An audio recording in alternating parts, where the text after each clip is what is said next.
So या 8व्या अध्यायाचं नाव आहे आज अक्षर ब्रह्मयोग. आता आपण ज्या भक्तीच्या मार्गावरती आहोत, या भक्तीच्या टप्प्यावरती आपण आहोत आणि 7व्या अध्यायामध्ये आपण बघितलं कशा प्रकारे भक्ती मार्गाचं भगवंतांनी महात्म्य आणि प्रत्यक्ष भक्तीची म्हणजे 6व्या अध्यायापासून आपण जे सुरुवात केलंय की मग कर्मयोग आहे, अष्टांग योग आहे, ज्ञान योग आहे. या सगळ्यांनी टप्प्याटप्प्याने आपण भगवंतांशी जोडले जातो. पण हा जो भक्ती योग आहे, हा भक्ती योग म्हणजे सुलभ म्हणजे असा जो उद्वाहकाचा म्हणजे लिफ्टचा मार्ग आहे आणि त्यांनी आपण अगदी फास्ट भगवंतांशी जोडले जातो. आणि म्हणूनच याला म्हणजे सगळ्यापेक्षा श्रेष्ठ असं भक्तीचा मार्ग म्हटलेला आहे. आणि अशा या भक्ती योगावरती आपण आहोत जिथे अवीट गोडी भक्तीविषयी आपण प्रत्यक्ष भक्तीविषयी मग कर्मातून भक्ती आपण जाणली की कर्मातून भगवंतांशी जोडलं जाणं म्हणजेच कर्मयोग जो निष्काम कर्मयोग अकर्म ज्याला म्हटलंय जिथे आपण कर्म विकर्म आणि अकर्म या तिन्ही मधला जो फरक बघितला. मग आज आपल्याला बऱ्याच प्रश्नांची उत्तरं ऐकायची जे प्रश्न अर्जुनाला पडलेले आहेत. आणि म्हणूनच अर्जुन अगदी सुरुवात करताना श्लोकाची सुरुवात करताना तिथे प्रश्न विचारतायत भगवंतांना. आणि म्हणून पुढे जाताना थोडीशी 7व्या अध्यायाची उजळणी की जिथे आपण बघितलं की सहस्त्रेषु म्हणजे अगदी सहस्त्र लाख लोक अगदी भगवंतांशी जोडले जाण्याचा प्रयत्न करतायत. परंतु तिथे फक्त एक सुदुर्लभ महात्मा की जो भगवंतांना तत्वतः जाणू शकतो आणि भगवंतांशी जोडला जाऊ शकतो. आणि मग त्या विशुद्ध भक्ताचं त्या शुद्ध भक्ताला आपण विशुद्ध भक्ताला की मग जी माधवेंद्रपुरींची कथा मी तुम्हाला सांगितली की कशा प्रकारे शुद्ध भक्त की भगवंतांनी प्रत्यक्ष दृष्टांत दिलाय. कारण असा भक्त भगवंतांसाठी विशेष असतो आणि असा भक्ताला भगवंत पण त्याची साथ सोडत नाहीत. आणि म्हणूनच भगवंत निश्चितच त्या भक्तीची काळजी घेत असतात. आणि म्हणून मग ज्या शक्तींना आपण बघितलेलं आहे भगवंतांच्या पराशक्ती अपराशक्ती आणि तटस्थ शक्ती ज्याचा उल्लेख आजही आजच्या अध्यायात या भक्तीच्या मार्गावर आपण बऱ्याच वेळेला काही गोष्टी चा उल्लेख वारंवार झालेला आहे. आणि म्हणून तुम्हाला बऱ्याचदा 7व्या 8व्या 9व्या मग अनेक अध्यायांमध्ये जसं म्हटलंय आपण की भगवद्गीतेचे 5 विषय मग जीव ईश्वर प्रकृती काळ कर्म या 5हीही गोष्टींचा उल्लेख हा प्रत्येक अध्यायामध्ये आहे. आणि या विषयांवरच आधारित आहे सगळं. कारण कशा प्रकारे भौतिक सृष्टी आणि मग आपण या प्रकृतीमध्ये जीव आणि भगवंतांचं नातं या सगळ्याची आपण कुठेतरी जाण करून घेतोय. आणि ही जाण मग या निरनिराळ्या योगात म्हणून कर्मयोग जो आपण जाणलेला आहे त्या कर्मयोगामध्ये आपण जाणलेला आहे की निष्काम पद्धतीने मग कर्म करायचंय. भगवंत म्हणतायत अर्जुनाला की तू विषण्ण होऊन चालणार नाहीये आणि तुझ्या मनातले जे विचार आणि म्हणूनच इथे जो दृष्टिकोन आहे उत्तम आध्यात्मिक गुरु भगवंत झालेले आहेत अर्जुनाचे. आणि अर्जुनाचा दृष्टिकोन कशा प्रकारे बदलण्याचा प्रयत्न करतायत की त्याला कुठल्या प्रकारे सांगतायत आणि प्रत्येक गोष्टींना. आणि अर्जुनाला याची खात्री आहे हो अर्जुन भगवंतांचा लाडका शिष्य आहे तसा सखा आहे फक्त मित्र या नात्याने नाही तर तो भक्त आहे भगवंतांचा लाडका भक्त शिष्य आहे. आणि म्हणूनच अशा प्रकारे अर्जुनाला पूर्ण खात्री आहे की जे श्रीकृष्ण सांगतील ते निश्चितपणे योग्य प्रकारे त्याला योग्य मार्ग दाखवतील. आणि त्याप्रमाणे तो कॉन्फिडेंटली आणि म्हणूनच मग ज्या प्रकारे 18व्या अध्यायात आपण बघतो की माझ्या मनातला सगळा सगळा संभ्रम आणि सगळा जो असमंजसपणा होता तो दूर झालेला आहे आणि माझा मोहही नष्ट झालाय. कारण भगवंतांनी ज्या प्रकारे दुसऱ्या अध्यायात त्याच्यावर प्रश्नांना उत्तर दिली आहेत की जी 5 कारणं सांगितली. मग त्या 5 कारणांना भगवंतांनी इथे दृष्टिकोन सांगितला की उत्तम आध्यात्मिक गुरु 360 अंशातून कशा प्रकारे त्या गोष्टीला सांगू शकतो. हे आपण भगवंतांच्या सगळ्या कारणांना जी त्यांनी निरसन केलेलं आहे. आणि प्रत्येक प्रत्येक गोष्टीला तू करुणा का वाटून घेऊ नकोस, तू पापबुद्धी वाटून घेऊ नकोस. कशा प्रकारे तू जी काही सेवा करशील भगवंतांची ती निश्चितच की थोड्यातली थोडी सेवा सुद्धा तुला मोठ्यातल्या मोठ्या संकटातून बाहेर काढू शकते. आणि म्हणूनच अशा प्रकारे भगवंतांनी अर्जुनाचा दृष्टिकोन वारंवार कशा प्रकारे योग्य मार्गावर आणण्याचा प्रयत्न केलेला आहे. आणि त्याप्रमाणे योग्य रीतीने त्याला कशा प्रकारे त्या विचारांना गती दिलेली आहे. आणि त्या ज्ञानाने अर्जुन हे जाणून घेतोय आणि हे ज्ञान आपल्यापर्यंत अर्जुनाच्या माध्यमातून आलेलं आहे. की अर्जुनाच्या माध्यमातून म्हणजे भगवंतांनी सांगितलेलं पण अर्जुन जे प्रतिनिधित्व करतोय, जे प्रश्न आपल्याला आपल्या मनामध्ये या संघर्षाच्या जगामध्ये निर्माण होऊ शकतात, ते सगळे प्रश्न अर्जुनाने कव्हर केलेले आहेत बरेचसे. आणि म्हणूनच मग त्याची उत्तरं निश्चितपणे आपल्यापर्यंत पोहोचतायत. मग आपण ज्या पराशक्ती जाणली, अपराशक्ती जाणली, की आध्यात्मिक शक्ती आणि भौतिक प्रकृतीची ती भौतिक शक्ती, पण आपण तटस्थ शक्तीवरती आहोत. मग पुन्हा आपल्याकडे आहे. मग ज्या प्रकारे आपण काल जाणलेलं आहे, की इच्छा ही भगवंतांच्या अधीन आहे. भगवंतांनी इच्छेची सूड दिलेली आहे. उपद्रष्टा आणि हनुमंता जे 13व्या अध्यायातलं इथे मला पुन्हा उल्लेख करावासा वाटतो. कारण भगवंतांची अनुमती असल्याशिवाय गवताचं पातही हलत नाही. तुम्ही सगळ्या इच्छा करा. भगवंत देवी देवतांमार्फत सगळ्या तुमच्या इच्छाही पुरवतील. कारण भगवंत जोपर्यंत तुमच्या गोष्टींना अनुमती देतायत ती निश्चित पूर्ण होतील. कारण ते भगवंतांच्या इच्छेअधीन आहेत. तुमच्या इच्छा करतायत. पण ती इच्छा काय करायची ही मात्र भगवंतांनी कुठलंही लादलं नाहीये तुमच्यावरती. भगवंतांनी सांगितलंय आध्यात्मिक. मग आज जे आपल्याला जाणायचंय की कशा प्रकारे मूळ स्वभाव काय आहे आणि भगवंत अध्यात्माविषयी अजून काय सांगतायत हे अजून आजच्या अध्यायामध्ये आपल्याला जास्त प्रकारे आपण विश्लेषित केलेलं बघणार आहोत. आणि म्हणून मग ज्या तटस्थ शक्तीवर राहून आपण जर भौतिक प्रकृतीमध्ये स्वतःला की ज्या सकाम कर्मामध्ये अडकून घेऊन मग आपण स्वतःला त्या मोहमायेमध्येच अडकवून घेणार आहोत की जेणेकरून मग पुन्हा या जन्म मृत्यू जरा व्याधी या दुःखालयामध्ये वारंवार त्या 84 लक्ष योनींमधल्या त्या चक्रातून आपल्याला फिरतच राहायचंय. कारण मग या भौतिक प्रकृतीशी आपण कुठेतरी इतका लळा लावतोय आणि इतकं अगदी मी शरीर आहे आणि मी आत्मा नाही हीच बाब तिथे कुठेतरी आहे. कारण मग त्या शारीरिक गरजा पुरवण्यासाठी त्या भौतिक गोष्टीला उपभोगलं जातंय आणि म्हणूनच त्या प्रकारे मनुष्य, तो जीव, तो ब्रह्म, तो तो जीवात्मा अशा प्रकारे विचार करतोय आणि तो अध्यात्माचा विचार करत नाही. कारण त्याला कुठेतरी विस्मरण झालेलं आहे सगळ्या या गोष्टींचं. आणि म्हणूनच त्याचा मूळ स्वभाव जो आपण आज जाणणार आहोत, कशा प्रकारे आध्यात्मिक आहे, पण त्याला अनुसरून तो वागत नाहीये त्याच्या गोष्टींना आणि तो कुठेतरी भौतिक गोष्टींमध्ये स्वतःला जखडून घेतो आहे. आणि म्हणून आपण या अपराशक्ती, मग अपरा ही कनिष्ठ शक्ती, परा ही श्रेष्ठ शक्ती आहे भगवंतांची. आध्यात्मिक शक्ती अपरा ही कनिष्ठ शक्ती आहे, जी भौतिक शक्ती, भौतिक प्रकृती आहे.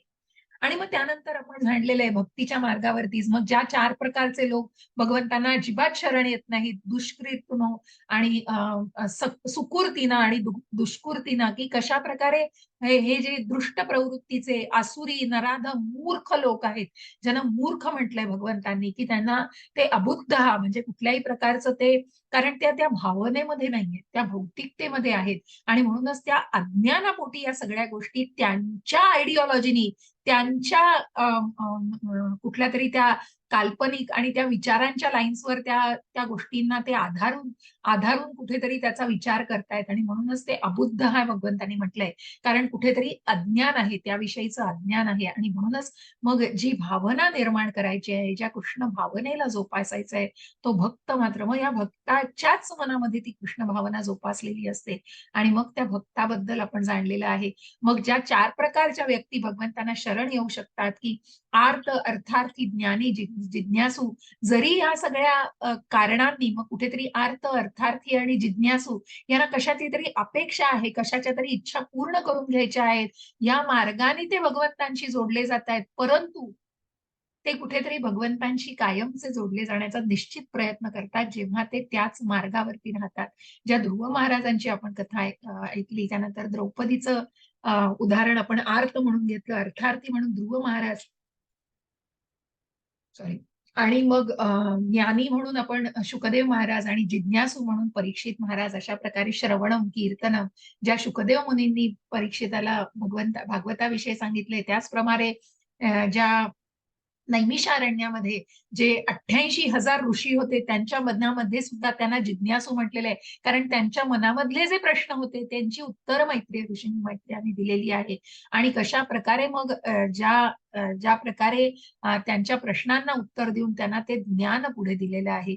जे व्यासमुनींनी लिहिलेलं भागवत आहे ते परीक्षित महाराजांनी कसं शुकदेव मुनींनी कशा प्रकारे परीक्षित महाराजांना कथन केलेलं आहे. मग आपण कालच्याच भागवताच्या वर्गामध्ये परीक्षित महाराजांचा जन्म कुठेतरी त्याविषयी आपण आता पुढे चाललेलो आहोत आणि त्या अध्यायावरती आपण आहोत. मला वाटतं 7वा अध्यायाचा येस पहिल्या स्कंदातला तिथे परीक्षित महाराजांच्या जन्माविषयी आणि मग जिथे अर्जुन बाण उचलतोय आणि अर्जुन द्रौपदीला असं सांगतोय की त्या ब्राह्मण पुत्राला ज्या अश्वत्थामानी 5 पुत्रांचा झोपेमध्येच ज्यांना हत्या केलेली आहे अशा त्या पापी ब्राह्मणाचं मी निश्चितच त्याला शिक्षा दिल्याशिवाय राहणार नाही आणि अशा प्रकारे तो कोण करतो आहे.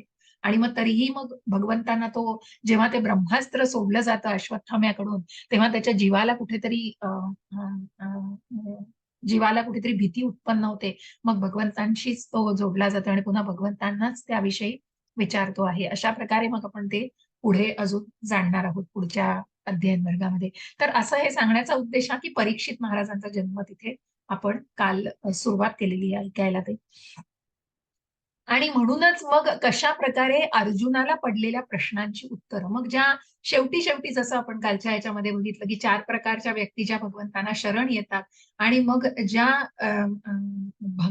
भक्तीविषयी आपण जे जाणलेले आहे, कृष्ण भावनेविषयी जे आपण जाणलेले आहे आणि मग कृष्ण भावनेतील व्यक्ती मग थोडंसं मागे डोकवायचं झालं तर शेवटचा जो पाप केलेले मग साधी भूतादिवम मा सानी यज्ञम च वे विदुः याचा आपण आता उल्लेख करणार आहोत. प्रयाण कालेपि च माम ते विदुर्युक्त चेतसः.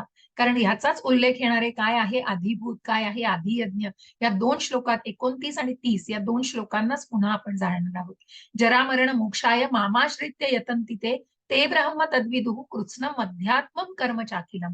मग हे सगळे हे दोन्ही श्लोकांमध्ये अर्जुन भगवंतांना प्रश्न विचारतायत आणि त्याच्यामध्ये भगवंतांना काय प्रश्न विचारले हे आपल्याला जाणून घ्यायचे. तर अशा प्रकारे आपण आपल्या या 8व्या अध्यायाला सुरुवात करतोय ज्याचं नाव आहे अक्षर ब्रह्म योग. भगवत प्राप्ती म्हणजे ज्या भक्तीच्या मार्गातून मग भगवत प्राप्ती म्हणजेच अक्षर ब्रह्मयोग. मग जर ब्रह्माविषयी आपण जाणणार आहोत. ब्रह्म काय आहे परब्रह्म काय आहे या सगळ्या गोष्टींना आपण जाणून घेणार.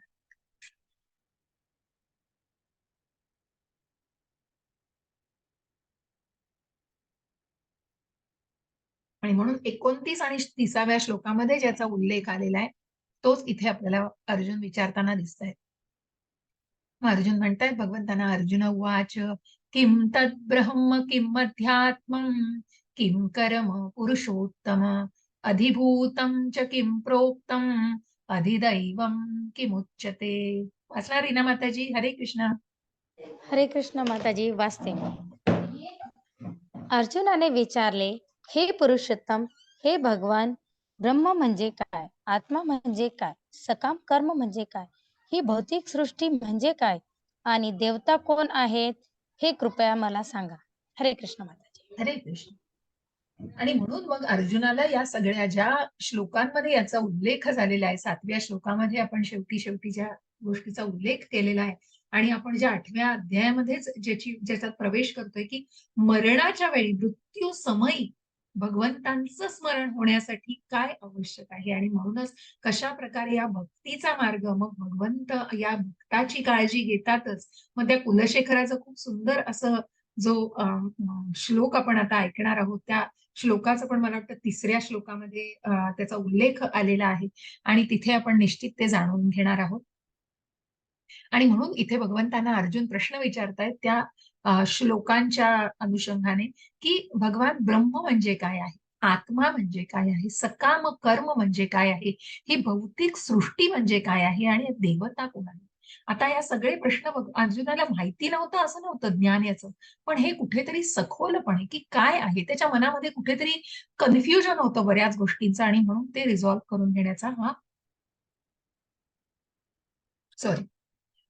तर या अध्यायामध्ये भगवान श्रीकृष्णांनी अर्जुनाने विचारलेल्या ब्रह्म काय आहे इत्यादी प्रश्नांची उत्तरं दिली. सकाम कर्म काय आहे, भक्ती, सकाम कर्म, भक्ती आणि योग आणि विशुद्ध भक्ती इत्यादींचं स्पष्टपणे भगवंत इथे विश्लेषण करतायत.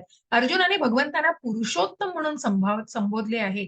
अर्थात तो केवळ आपल्या मित्राला प्रश्न विचारत नव्हता तर परम पुरुष पुरुषोत्तम भगवान यांना प्रश्न विचारत होता.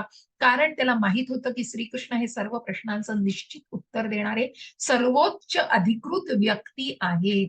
कारण त्यांनी भगवंतांचं हे परमस्थान कधीच जाणलेलं होतं जे पांडव दैवी स्वभावाचे आणि म्हणूनच भगवंतांनी पांडवांना तेवढी ग्वाही दिलेली होती की जेव्हा 11व्या अध्यायामध्ये आपण जाणणार आहोत विश्वरूप दर्शन जिथे आता याचाही एका संज्ञेचा उल्लेख होणार आहे तिथे भगवंत अर्जुनाला सांगतायत की तू पांडव सोडून सगळे या युद्धामध्ये मारले जाणार आहेत आणि तू काळजी करू नको. जिथे 14वे अध्याय ते भगवंत अर्जुनाला सांगतायत, कारण तू दैवी स्वभावाचा आहेस आणि जो निर्मळ स्वभावाचा आहे, जो भक्त आहे भगवंतांचा.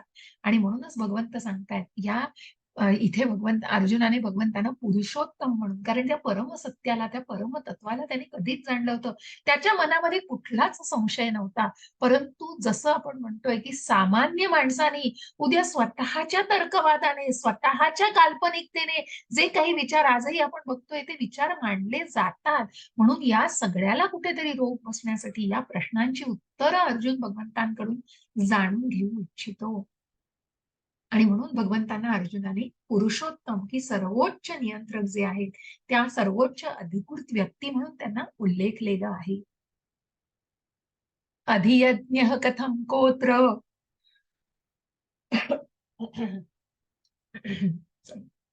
अधियज्ञ कथम कोत्र देहेस्मिन् मधुसूदन प्रयाणकाले च कथम ज्ञेयोऽसि नियतात्मभिः. हरे कृष्ण माताजी. हरे कृष्ण.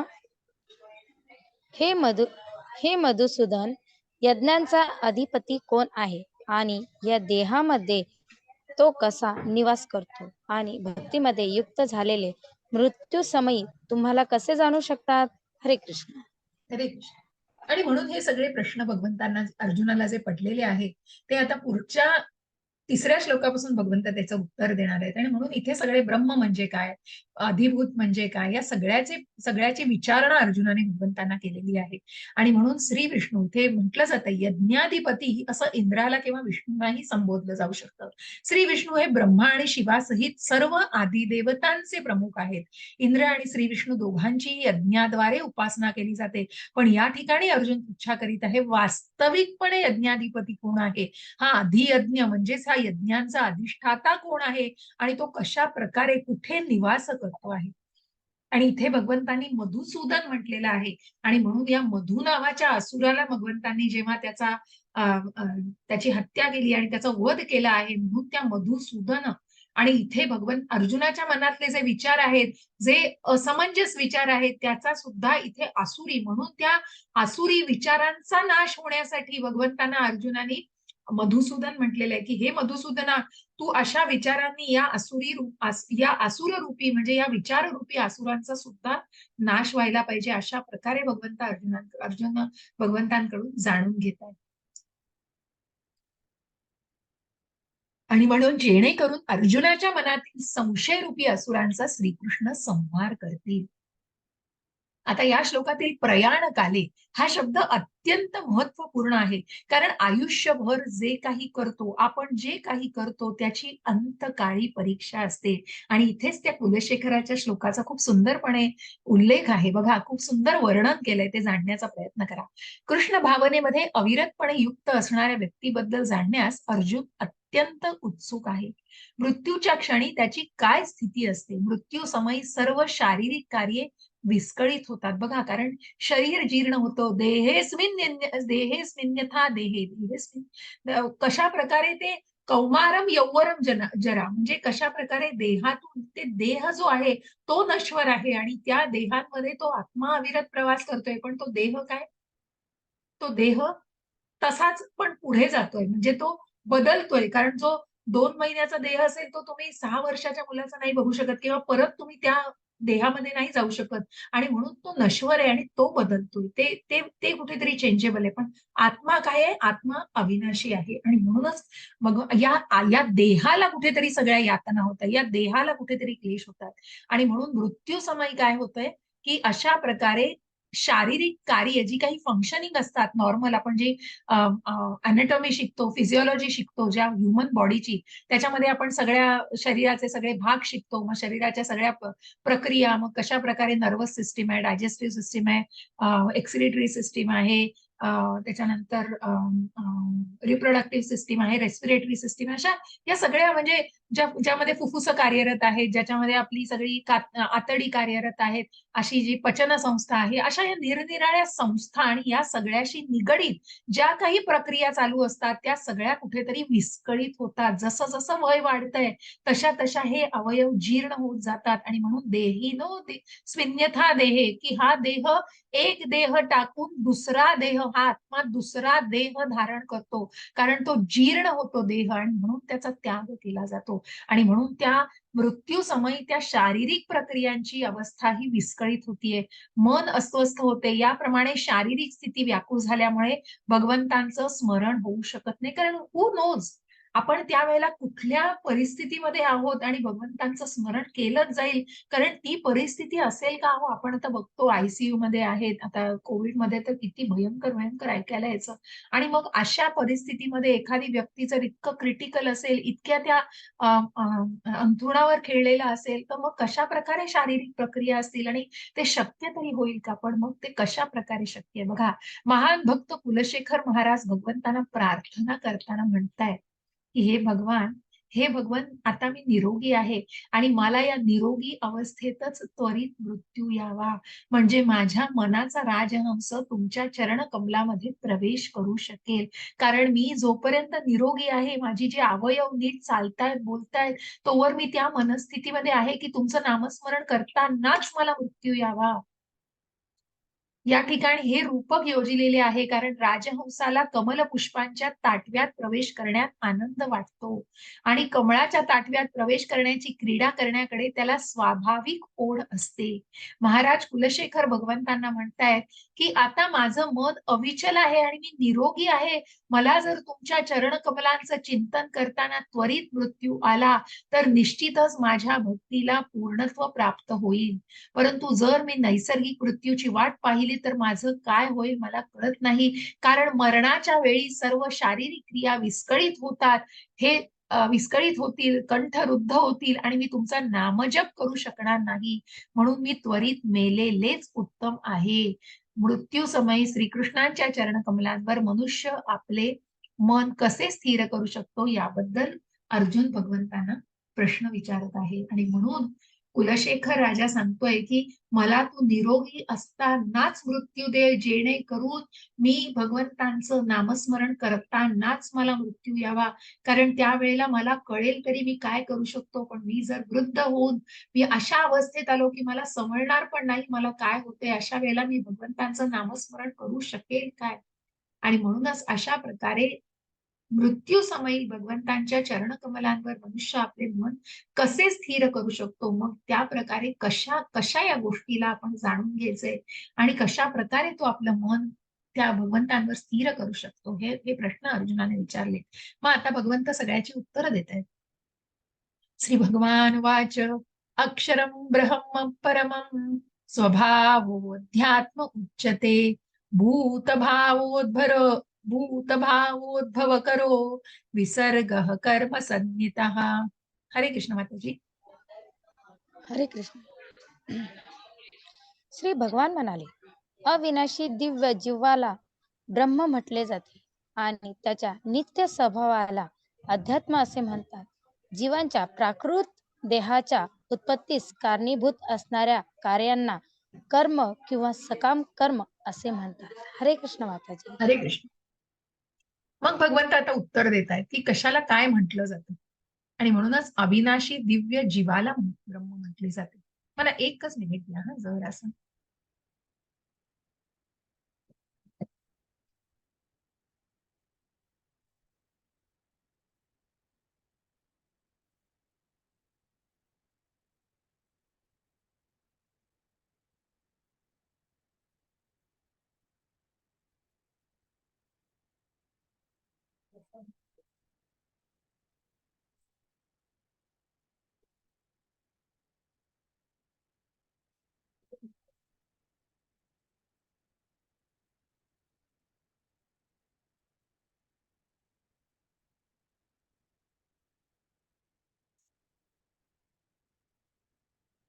पाहू नकोस.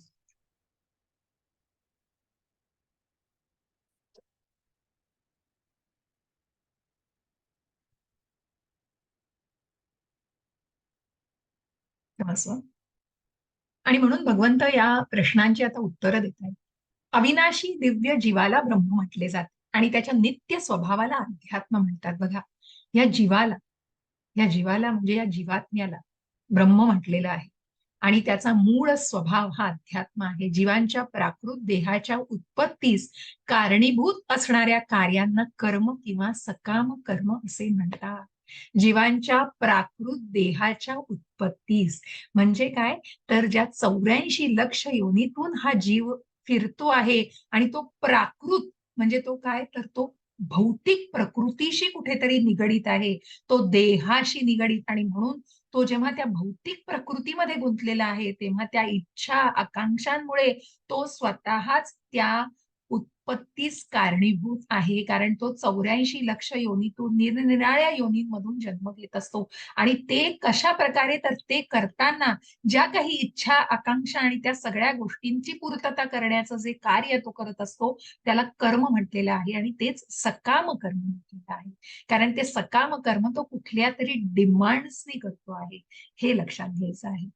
ब्रह्म हे अक्षर आणि नित्य आहे आणि त्याचं स्वरूप कधीच बदलत नाही, परंतु ब्रह्माहून परब्रह्म श्रेष्ठ आहे. आणि मग इथे तुम्ही म्हणाल की ब्रह्म या शब्दाला तुम्ही बऱ्याचदा ऐकले की ब्रह्म इथे जीव म्हटलेला आहे. ब्रह्म म्हटल्यावर आपण भगवंतांचा जो पहिलं स्वरूप आहे ते ब्रह्म स्वरूप आहे, चैतन्य स्वरूप आहे. भगवंतांपासून निघालेला जो तेजस्वी म्हणजे जे चैतन्य आहे, जे चैतन्य आहे त्याला ब्रह्म म्हटलेलं आहे.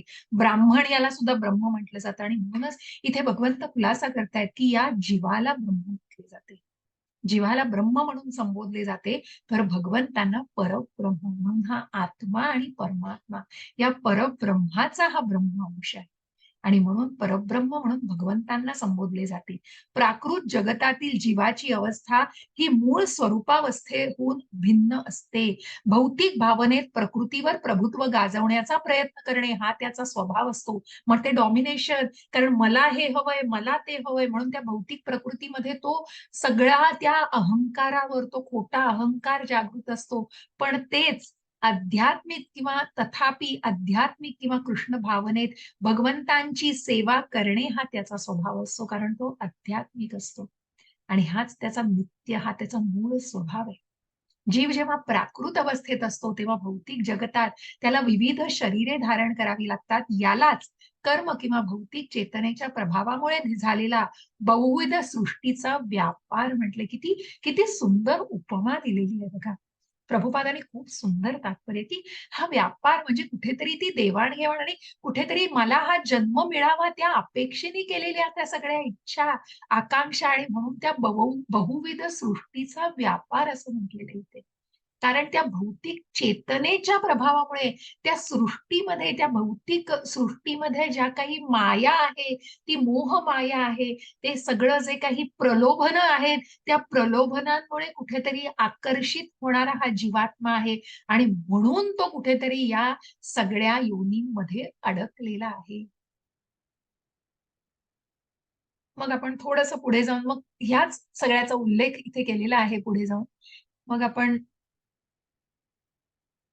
भगवद्गीतेवरील निर्विशेषवादी भाष्यकार गैरवाजवी रीतीने गृहीत धरून चालतात की भौतिक जगतात ब्रह्म हे जीवाचं रूप धारण करतं आणि आपल्या म्हणण्याला पुष्टी देण्यासाठी हे गीतेतील 15व्या अध्यायाचा उल्लेख करतात. बघा की जे निर्विशेषवादी आहेत, मग जे शंकराचार्यांचं ज्या प्रकारे त्या संप्रदायाला जाणून मग अरूपम म्हटलेलं नाहीये त्याला, पुन्हा इथे उल्लेख केलेला आहे गेल्याही अध्यायामध्ये की सच्चिदानंद, की शंकराचार्यांनी प्रत्यक्ष श्रीकृष्णाला सच्चिदानंद म्हणून संबोधलेलं आहे.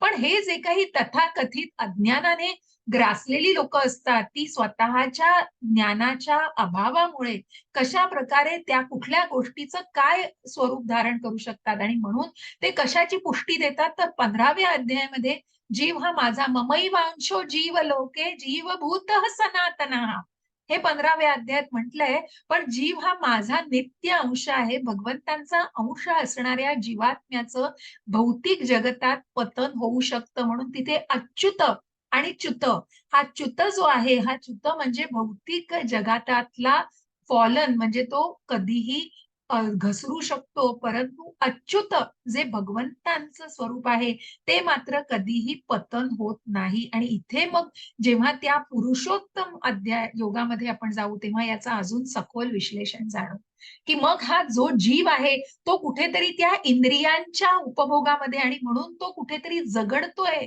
मन, इंद्रिय आणि बुद्धी याला घेऊन तो जगडतोय, कारण त्या इच्छांमध्ये तो अडकलेला आहे, त्या मोह मायेमध्ये तो अडकलेला आहे. आणि म्हणून वेदांमध्ये काय व्यवस्थित उल्लेखलंय, की ब्रह्म म्हणजे जीवात्मा आणि परब्रह्म म्हणजे भगवंत, यांच्यामध्ये भेद मानण्यात आलाय, कारण ह्यांचं अस्तित्व वेगळं आहे. आपण अंश आहोत, भगवंतांचे अंश आहोत. पुन्हा इथे उल्लेखित केलं जातं, की समुद्र आणि समुद्राचा थेंब कशा प्रकारे क्वालिटेटिव्हली आपण भगवंतांसारखे आहोत. आणि म्हणूनच भगवंतांनी इथे सांगितलं, हे अध्यात्म हा जीवाचा मूळ स्वभाव आहे. आणि म्हणून तिथे आपण क्वांटिटेटिव्हली परिमाणकरित्या नाही, आपण परिमाणकरित्या आपण भगवंतांसारखे नाही. म्हणून हा भेद, हा आध्यात्मिक आणि भौतिक भेद जाणून घेणं हे अत्यंत महत्वाचं आहे. अधिभूतं क्षरो भावः पुरुषश्चाधिदैवतम् अधियज्ञो अहमेवात्र देहे देहवृतांबर. हरे कृष्ण माताजी. हरे कृष्ण. हे देहाभृतांवर निरंतर परिवर्तनशील असणाऱ्या भौतिक प्रकृतीला अधिभूत असे म्हणतात. चंद्र सूर्यासारख्या देवदेवतांचा समावेश असणाऱ्या परमेश्वराच्या विराट रूपाला अधिदैव असे म्हणतात. आणि प्रत्येक देहधारी जीवामध्ये परमात्मा रूपाने मी पुरुषोत्तम भगवान वास करतो आणि अधियज्ञ हो मलाच अधियज्ञ यज्ञांचा अधिष्ठाता असे म्हटले जाते. हरे कृष्ण. हरे कृष्ण. मग ही भौतिक प्रकृती बघा सतत बदलत असते, कारण निरंतर परिवर्तनशील चेंज चेंज हा या भौतिक प्रकृतीमध्ये सतत आपण बघत असतो. भौतिक देह ते सामान्यतः 6 स्थिरंतर असतात: उत्पत्ती, विकास, स्थिती, प्रजनन, क्षय आणि विनाश. कारण मग जसं जन्म घेतला जातो, विकसित होतं, स्थिती असते, काही ठराविक कंडिशन्स मधनं माणूस जातो, प्रजनन होतं आणि मग त्याचा पुन्हा क्षय होऊन पुन्हा विनाश होतो. मग अशा प्रकारे या सगळ्या स्थितींमधनं, या 6 स्थित्यंतर, या 6 परिस्थितीतून, या 6 पोझिशन्स मधनं भौतिक देहामध्ये या गोष्टी घडत असतात. या भौतिक प्रकृतीला अधिभूत असं म्हणण्यात आलेलं आहे. मग ही जी भौतिक प्रकृती आहे ज्याच्यामध्ये हा जीव त्याचा लाभ घेत असतो, म्हणजे कशाचा, तर या भौतिक प्रकृतीचा, जी अपरा प्रवृत्ती आहे, जी प्रकृती आहे भगवंतांची, जी कनिष्ठ प्रकृती आहे भगवंतांची, कनिष्ठ शक्ती आहे, त्याचा उपभोग हा जीव घेत असतो. आणि म्हणूनच याला अधिभूत असं म्हटलेलं आहे. विशिष्ट काळी तिची उत्पत्ती होते आणि विशिष्ट काळी तिचा लय होतो, तो सुद्धा भगवंतांच्या इच्छेनेच होतो.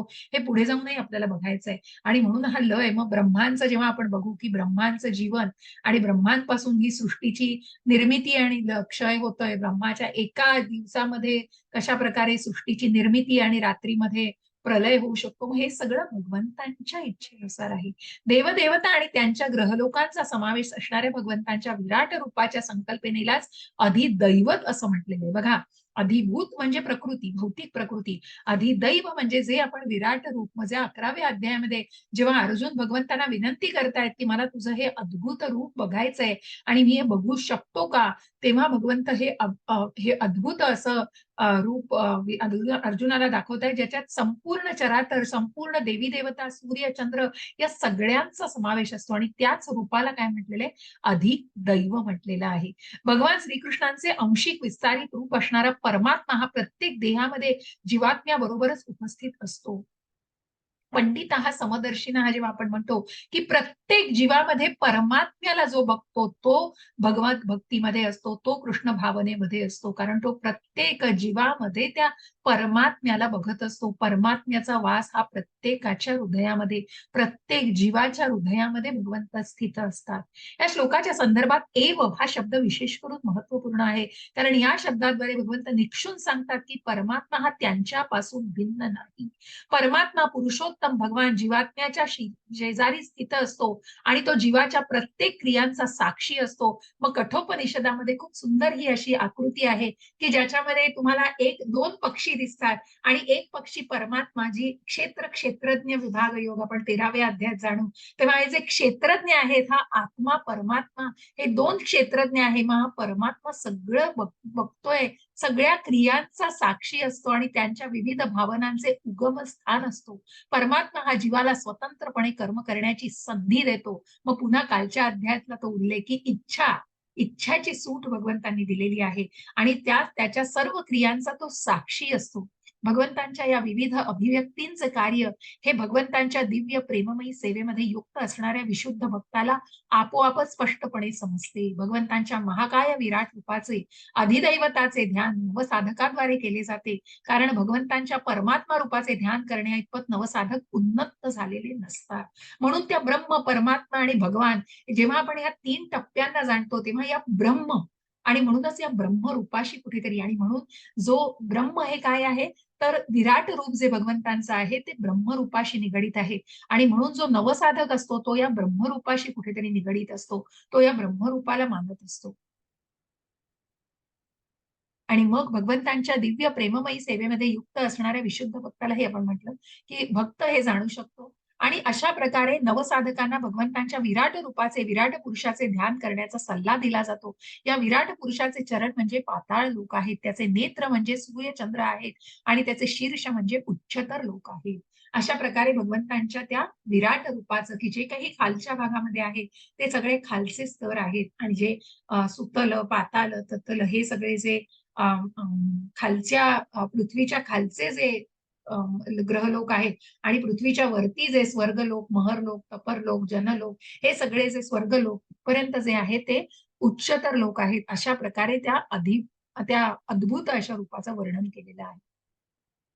आणि म्हणून आपण इथे या संज्ञांना जाणलेलं आहे. अधिभूत म्हणजे भौतिक प्रकृती, अधिदैव म्हणजे भगवंतांचं विराट रूप आणि अधियज्ञ म्हणजे भगवंतांचं परमात्मा. परमात्मा म्हणून भगवंत ज्या रूपाने स्थित आहेत, हा परमात्मा प्रत्येकाच्या हृदयामध्ये स्थित असतो. असा हा अधियज्ञ म्हणजे सगळ्या यज्ञांचा अधिष्ठाता. आणि म्हणून ज्या 3ऱ्या अध्यायात आपण बघतो की सर्व यज्ञ हे विष्णूंना अर्पण केले जातात. या विष्णूंचंच रूप हे क्षीरोदकशाही विष्णू म्हणून परमात्मा रूपाने प्रत्येकाच्या हृदयामध्ये हे तत्व भगवंतांचं स्थित असतं. आणि अशा प्रकारे हे परमात्मा रूपी हे अधियज्ञ हा यज्ञांचा अधिष्ठाता आहे. सर्व यज्ञांचा अधिष्ठाता याला म्हटलेला आहे. हा परमात्मा प्रत्येकाच्या हृदयामध्ये निवास करतो. अंतकाले च मामेव स्मरन् मुक्तवा कलेवरम यप्रयाति समद्भावम याति नास्त्यत्र संशयः. हरे कृष्ण माताजी. हरे कृष्ण. आणि अंतकाळी केवळ माझे स्मरण करीत जो आपला देह त्याग करतो तो तात्काळ माझ्या प्रकृतीची प्राप्ती करतो, यात मुळीच संशय नाही. हरे हरे कृष्ण कृष्ण माताजी. माताजी. तात्पर्य वाचाल, खूप सुंदर आहे तात्पर्य, वाचा माताजी. हो माताजी. तात्पर्य: या श्लोकामध्ये कृष्ण भावनेच्या महत्तेवर जोर देण्यात आला आहे. कृष्ण भावनेमध्ये जो कोणी आपल्या देहाचा त्याग करतो त्याला भगवंतांच्या दिव्य प्रकृतीची तात्काळ प्राप्ती होते. भगवंत हे विशुद्धाहूनही विशुद्ध आहेत आणि म्हणून जो कोणी कृष्ण भावना भावित असतो तो सुद्धा विशुद्धाहून विशुद्ध असतो. या श्लोकातील स्मरण हा शब्द अत्यंत महत्वपूर्ण आहे. ज्याने कृष्ण भावना भावित भक्ती योगाचे आचरण केलेले नाही त्या अशुद्ध जीवाला श्रीकृष्णांचे स्मरण करणे शक्य नाही. म्हणून कृष्ण भावनेचे आचरण जीवनाच्या आरंभापासूनच केले पाहिजे. अंतकाळी कोणाला जर आपले जीवन सफल करावायचे असेल तर त्यांच्यासाठी कृष्ण स्मरण हे अनिवार्य आहे. म्हणून मनुष्याने सतत अविरतपणे हरे कृष्ण कृष्ण कृष्ण हरे हरे, हरे राम राम राम हरे हरे या महामंत्राचा जप केला पाहिजे. श्री चैतन्य महाप्रभू सांगतात की व्यक्तीने वृक्षाप्रमाणे सहनशील झाले पाहिजे. तरोरीव सहिष्णुनः हरे कृष्ण जप करणाऱ्या व्यक्तीच्या मार्गामध्ये अनेक संकटे निर्माण होऊ शकतात. तरीही अशा सर्व संकटांना सहन करीत मनुष्याने हरे कृष्ण कृष्ण कृष्ण हरे हरे, हरे राम राम राम हरे हरे. या महामंत्राचा अविरतपणे जप सुरूच ठेवला पाहिजे, जेणेकरून त्याला आपल्या अंतकाळी कृष्ण भावनेचा पुरेपूर लाभ होऊ शकेल. हरे कृष्ण माताजी. हरे कृष्ण हरे कृष्ण.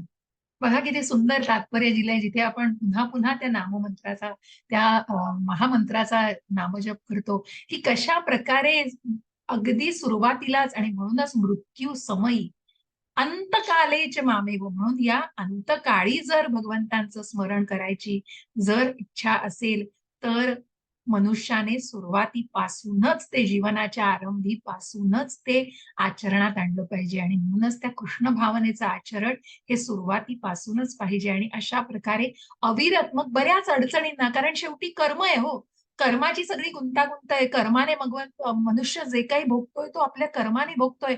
आणि म्हणूनच तिथे भगवंत म्हणतायत, की अनेक गोष्टींना तोंड देऊ शकतात, व्यक्तीच्या मार्गामध्ये अनेक संकट येऊ शकतात, पण अविरतपणे जो या मंत्राचा नामजप करत राहतो, तो निश्चितच आपल्या अंतकाळी सुद्धा कृष्ण भावनेमध्ये असू शकतो. आणि भगवंत ही निश्चितच काळजी घेतात, की मृत्यू समयी त्याला भगवंतांचं स्मरण निश्चित होईल, जो आरंभीपासूनच अशा प्रकारे कृष्ण भावनेमध्ये आहे, ज्यांनी आचरण केलेलं आहे. यम यम वापी स्मरन् भावं त्यजन्त्यत्ते कलेवरं तं तमेवैति कौन्तेय सदा तद्भाव भावितः. हरे कृष्ण माताजी. हरे कृष्ण. हे कौंतेय, आपल्या देहाचा त्याग करीत असताना मनुष्य ज्या ज्या भावाचे स्मरण करतो, त्या त्या भावाची तो निसंदेह प्राप्ती करतो. हरे कृष्ण माताजी. हरे कृष्ण. मग ज्या समयी, मग मृत्यू समयी, मग मृत्यूच्या बिकट क्षणी मनुष्याचा स्वभाव कशा प्रकारे बदलतो, याचं वर्णन या श्लोकामध्ये करण्यात आले. मृत्यू सारखी गोष्ट बघा, असं सांगणं खूप सोपं आहे, आपण मृत्यूविषयी बोलतोय, पण प्रत्यक्ष म्हणजे जे काही मृत्यूविषयी जेव्हा आपण समोर एखादी मृत व्यक्ती बघतो, किंवा मृत्यूविषयी विचार जरी मनात आले, तेव्हा कशा प्रकारे ती परिस्थिती बदलू शकते. मग मृत्यूच्या बिकट क्षणी मनुष्याचा स्वभाव कसा बदलू शकतो, असं या श्लोकाचं वर्णन दिलेलं आहे. जो मनुष्य मृत्यू समयी श्रीकृष्णांचं स्मरण करीत आपल्या देहाचा त्याग करतो, त्याला भगवंतांच्या दिव्य स्वभावाची प्राप्ती होते. कोण आहेत बरं, तुम्हाला आठवतंय? म्हणजे आपण याच श्लोकामध्ये ज्याचं चित्र आधी दाखवलेलं, काही आठवतंय का? कोण आहेत मृत्यू समयी भगवंतांचं स्मरण करणारे? कुणाला काही सांगण्याची इच्छा आहे या ह्याच्यावरती? महाभारतातले जे भीष्म पितामह. येस येस माताजी, हरे कृष्ण. अगदी बरोबर, की ज्यांनी विष्णू सहस्त्र नाम, जिथे भगवंतांची स्तुती आताच जे आपण, मला वाटतं गेल्या महिन्यामध्येच जे 5 दिवस असतात, भीष्म पंचक ज्याला म्हटलं जातं, बरोबर, ते साजरं केलं जातं तेव्हा. आणि म्हणूनच भीष्म हे महाभागवतांपैकी एक आहेत. आणि अशा या भीष्म पितामहांना सगळी कल्पना होती, प्रत्यक्ष भगवंतांची स्तुती त्यांनी बाणशय्येवरती होते, पण प्राणांचा त्याग केला नाही जोपर्यंत, कारण ते कृष्ण भावनेमध्ये, आणि म्हणूनच भगवंतांचं स्मरण ज्यांनी केलेलं आहे. आणि अशा या मृत्यू समयी ज्यांनी भगवंतांचं स्मरण केलेलं आहे. आणि म्हणून इथे दिलेलं आहे, की ज्या मृत्यू समयी जो मनुष्य श्रीकृष्णांचं स्मरण करतो, तो त्या धामाला पोहोचतो, त्या दिव्य धामाची त्याला प्राप्ती होते, त्या भगवंतांच्या दिव्य स्वभावाची त्याला प्राप्ती होते. परंतु श्रीकृष्णांव्यतिरिक्त इतर कोणत्याही गोष्टीचं स्मरण केल्यावरही त्याच दिव्य स्वभावाची प्राप्ती होते, ही गोष्ट सत्य नाही, व या मुद्द्यावर आपण विशेष लक्ष दिले पाहिजे. मनाच्या योग्य भावस्थितीत मनुष्याला कसा मृत्यू येऊ शकतो? भरत महाराज जरी महान असले, तरी मृत्यूच्या क्षणी त्यांनी हरिणाचे चिंतन केले, आणि त्यांना पुढील जन्म हरिणाचा प्राप्त झाला. बघा, की हे स्मरण केल्यावरही, कोणत्या गोष्टीचं स्मरण केल्यावर त्यांना दिव्य स्वभावाची नाही, तर त्याच ज्या ज्या गोष्टीचं त्यांनी स्मरण केलंय, त्याच भावाची त्यांना प्राप्ती होते. आणि म्हणून भरत महाराजांचं हे उदाहरण आपण इथे बघतो, की भरत महाराजांनी ते भाव भक्तीच्या टप्प्यापर्यंत होते, की त्यांनी सगळं सोडून, म्हणजे सगळं जिथे राज्याला वगैरे सगळ्या राज्याला सोडून त्यांनी पूर्णपणे भगवंतांना स्वतःला वाहून घेतलेलं होतं भगवंतांच्या सेवेमध्ये. आणि यज्ञ, याग, वेद आणि अशा प्रकारे भगवंतांशी जोडले गेलेले, आणि त्या भावभक्ती, जसं आपण म्हणतो श्रद्धा, साधुसंग, भजन क्रिया, अनर्थ निवृत्ती, रुची, निष्ठा, कृष्णाविषयी, भगवंतांविषयी आसक्ती आणि भावभक्ती आणि प्रेमभक्ती, ही जी भावभक्ती आहे ना, मग आपण पुढे जाऊन खूप सुंदर अशी रागानुगा भक्ती आणि ही भावात्मक ही जी भक्ती आहे, या भक्तीविषयी खूप सुंदर नेक्टर ऑफ डिव्होशन मध्ये दिलेलं आहे, की ज्याच्यामध्ये भक्ती रसामृत सिंधूमध्ये याचं वर्णन खूप सुंदर दिलेलं आहे. आणि मग कशा प्रकारे त्या भक्तीविषयीच अजून सखोल, मग त्या भक्तीचेही प्रकार सांगितले. आता खूप सखोल नको जायला आपण, पण आपण निश्चित याविषयी पण नक्की चर्चा करू. तर अशा वेळेला सांगण्याचा मुद्दा हा, की भरत महाराज हे त्या टप्प्यापर्यंत पोहोचलेले होते. परंतु परंतु तरी काय झालेलं आहे, हरिणाशी एखाद त्यांचं ते कुठेतरी अडकलं त्यांचं मन त्या हरणामध्ये. कशा प्रकारे? तर त्यांची ती हरिणी मातेनी त्या पाडसाला जन्म दिला, कारण ती सिंहेचं भक्ष्य बनली, एका सिंहाचं भक्ष्य बनली. पण ते भक्ष्य बनण्या अगोदर तिने एका पाडसाला जन्म दिला, आणि त्या पाडसाला मग भरत महाराजांनी बघितलं आणि त्या हरणाचं कोकरू ते घेऊन आले, आणि मग त्या हरणाच्या पिल्लाला त्यांनी वाढवलं. पण शेवटी ते हरिण हो, ते प्राणी आहे तो एक. आणि म्हणून तो प्राणी मग काही काळाने तो जंगलात निघून जातो. पण भरत महाराज इतके त्यांचं आयुष्य हरिणमय झालेलं असतं, की सगळं विसरतात ते बाकीचं. भगवत सेवा सगळी विसरतात आणि मग ते पूर्ण त्या हरिणामध्ये गुंतलेले असतात. म्हणून मृत्यू समयी सुद्धा ते हरिण जवळ नव्हतं, तरी मग काय होत असेल, हरिण कुठे गेलं असेल, हेच स्वभाव, हेच चिंतन त्यांच्या मनामध्ये, हेच विचार त्यांच्या मनामध्ये होते, आणि म्हणून मग त्यांना हरणांचा जन्म मिळाला. पण पुढे जाऊन ती कथा आहे, मग त्यांना जडभारताचा पण जन्म मिळाला, कारण त्या हरिण सुद्धा का भावभक्तीमध्ये ते होते, त्याच्यामुळे त्या हरणाने सुद्धा पूर्णपणे सात्विकतेमध्ये आपलं आयुष्य घालवलं. आणि मग जेव्हा त्यांना पुढचा जन्म मिळाला तो जडभारताचा मिळाला, आणि मग त्या जडभारताला सुद्धा मग पुढे जाऊन ज्या भक्तीमध्येच तो असतो, मग त्या राजाला एका कळतं, आणि मग तो राजा त्या प्रकारे त्यांना ते स्थान प्राप्त करतो. अशा प्रकारे मग ती कथा आहे. म्हणजे इथे इथे आपण फक्त इतकंच आता वर्णन करूया, इथेच आता इतकंच चर्चा करूया, की भरत महाराज ज्यांना हरणाचा जन्म प्राप्त होतो, कारण मृत्यू समयी ज्याचं स्मरण केलं जातं, हरणाच्या शरीरामध्ये जरी त्यांना आपल्या पूर्वकर्माचं स्मरण होते, तरी त्यांना पशुचा देह स्वीकारावाच लागतो. अर्थात मनुष्याने आयुष्यभर केलेल्या चिंतनाचा प्रभाव त्यांच्या मृत्यू समयीच्या चिंतनावर पडतो. म्हणून वर्तमान जन्मामुळे भावी जन्मांची निश्चिती होत असते. जर मनुष्याने आपल्या वर्तमान आयुष्यामध्ये संपूर्ण सत्वगुणी जीवन व्यतीत केले आणि सदैव कृष्णचिंतन केले, तर त्याला मृत्यूच्या क्षणी श्रीकृष्णांच्या दिव्य स्वभावाची प्राप्ती होऊ शकेल.